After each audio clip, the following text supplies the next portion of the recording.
Students, how are you. मैं आपकी शीशम स्कूल कक्षा छठी की अध्यापिका। आज हम आरंभ हिंदी पाठमाला का पाठ नंबर करेंगे 9। नंबर 9 है निराली दीपावली। देखिए इसमें क्या कहानी है।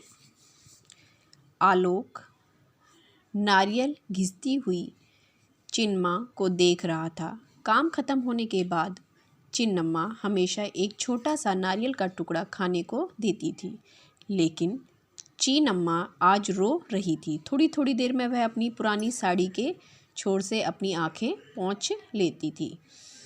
आलोक क्या था? चिन्नमा का बेटा था।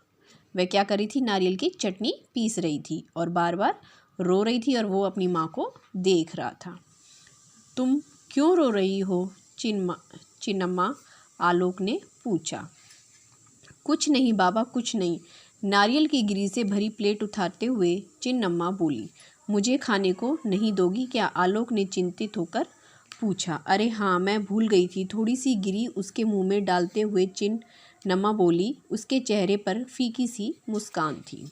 जब मम्मी आई तब चिन्नम्मा ने उन्हें अपनी परेशानी की वजह बताई। पटाखों की जिस फैक्ट्री में मेरे बच्चे काम करते हैं उसमें विस्फोट हो गया था अम्मा। 7 बच्चे मर गए।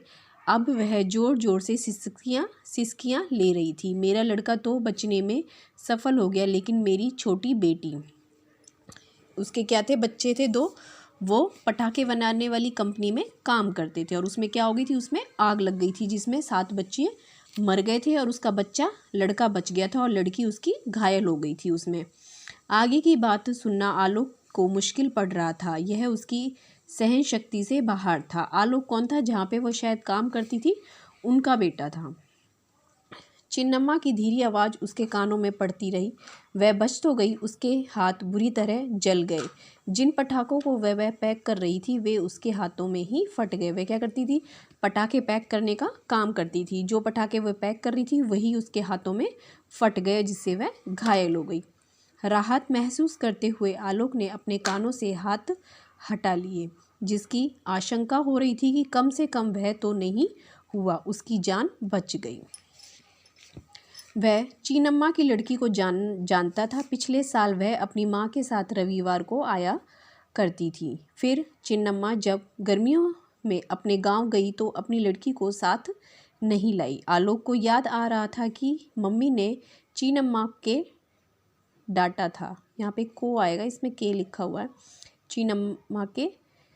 चीनम्मा को डांटा था। तुमने उसकी पढ़ाई छुड़वाकर वहाँ क्यों छोड़ दिया? आलोक बोल रहा था वह अपनी गांव में छोड़ी आई थी तो मेरी मम्मी ने उसको डांटा था। किसको? चिन्नम्मा को, कि वह अपनी बेटी की पढ़ाई क्यों छुड़वा रही है। चिन्नम्मा ने जवाब दिया था, अम्मा हमने मकान की मरम्मत के लिए जो कर्ज लिया था वह चुकाना था। फैक्ट्री वाले अच्छा पैसा देते हैं। गाँव के सारे बच्चे वहाँ काम करते हैं। उसका भाई भी वहीं काम करता है, वह उसकी देखभाल करेगा। वह कह रही थी जो मकान बनाने के लिए उन्होंने कर्ज लिया था उसके लिए उन्हें नौकरी करनी पड़ी थी और कंपनी वाले अच्छा पैसा दे रहे थे। मम्मी चिन्नम्मा से काफ़ी नाराज़ रही। अब वही नन्ही बच्ची जख्मी हो रही है। उसकी मम्मी क्या थी? उससे नाराज़ थी चिन्नम्मा से, और वही बच्ची अब जख्मी हो गई थी। इस समय वह कहाँ है? मम्मी से पूछा। अस्पताल में। डॉक्टरों ने कहा कि तुम महंगी महंगी दवाइयाँ मंगानी पड़ेंगी। मैं लोगों से और कितना पैसा उधार लूँ? चिन्नम्मा एकदम असहाय लग रही थी। आलोक को लगा कि उसके लिए कुछ करना चाहिए। उसने देखा कि मम्मी ने चिन्नम्मा के हाथ में कुछ रुपए रख दिए थे। तभी उसके दिमाग में अचानक एक विचार आया। वह अपने कमरे की तरफ भागा और अपना बटुआ टटोलने लगा जो उसे पापा ने दिया था। उसकी उंगलियों में से एक 100 रुपये का नोट आ गया। वह पैसे पापा ने दिवाली के पटाखे खरीदने के लिए दिए थे। कुछ देर तक वह इसे हाथ में लिए रहा, फिर नीचे की ओर भागा और वह नोट चीनम्मा को दे दिया। इसे ले लो, वह बोला। अपनी लड़की की दवाइयों के लिए। उसने क्या था? पटाखों की दिवाली का टाइम था, पटाखे खरीदने के लिए उसके पापा ने उसको 100 रुपये दिए थे। वह फटाफट जाता है और 100 रुपये लेके आता है और उसको दे देता है कि तुम इससे अपनी बेटी की दवाइयाँ खरीद लेना, क्योंकि उसकी मम्मी भी उसको पैसे दे रही थी। चीनम्मा देखती रह गई। उसने पैसे तभी लिए जब आलोक की माँ ने उसे लेने के लिए जोर दिया। वह चली गई। तब माँ ने आलोक को गले लगा लिया और बोली, यह तुमने बहुत अच्छा काम किया बेटे। आलोक की माँ बोली, यह तुमने बहुत अच्छा काम किया है। किसी की मदद करना बहुत अच्छी बात होती है, तो आप भी किसी की मदद कीजिए। अगर कोई गरीब आदमी है, उसको कुछ प्रॉब्लम हो गई है, तो ज़रूरी नहीं है कि ज़्यादा से करिए, कम से करिए। 100 रुपये 200 रुपये हर एक बच्चे को या हर एक उसके मम्मी पापा को सबकी मदद करनी चाहिए। ये तो केवल 100 रुपये हैं मम्मी, ये काफ़ी नहीं होंगे। मेरी इच्छा है कि उसे और पैसे देता। आलोक उदास स्वर में बोला। वह बोला, मम्मी ये तो 100 रुपये हैं, काफ़ी कम है, इससे तो उसकी दवाइयाँ नहीं आएंगी। मेरे पास अगर और पैसे होते तो मैं उसे और पैसे देता। हाँ, उसकी माँ ने एक ठंडी सांस लेते हुए सिर हिलाया। वह तो मैं भी चाहती हूँ, मगर दीपावली भी तो है और ढेर सारे खर्चों के कारण ज़्यादा रुपए दे पाना मुश्किल है।